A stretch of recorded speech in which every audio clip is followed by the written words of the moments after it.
Soomaali waxay leedahay raabris cajiib ah oo ku baahsan adduunka oo dhan. Haddii aad jeceshahay raabka Soomaaliga, waxaad u baahan tahay inaad wax ka ogaato shantan raabar ee ugu sareysa. Nambarka shanaad waxaa soo gashay Iimaan Kalsow Iminela, Soomaali raabar Swedish ah iyo fanaan hip hop ah Mustafa Maxamed Ismaaciil Fariid.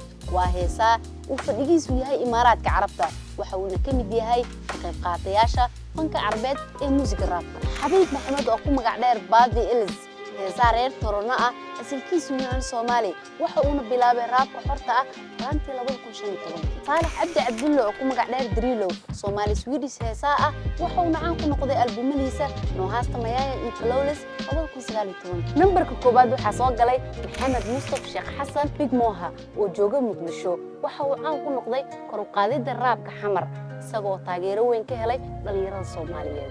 ma u malaynaysaa in aynu cadaalad sameynay shantan, mise cid aynu ka tagnay ayaa jirta?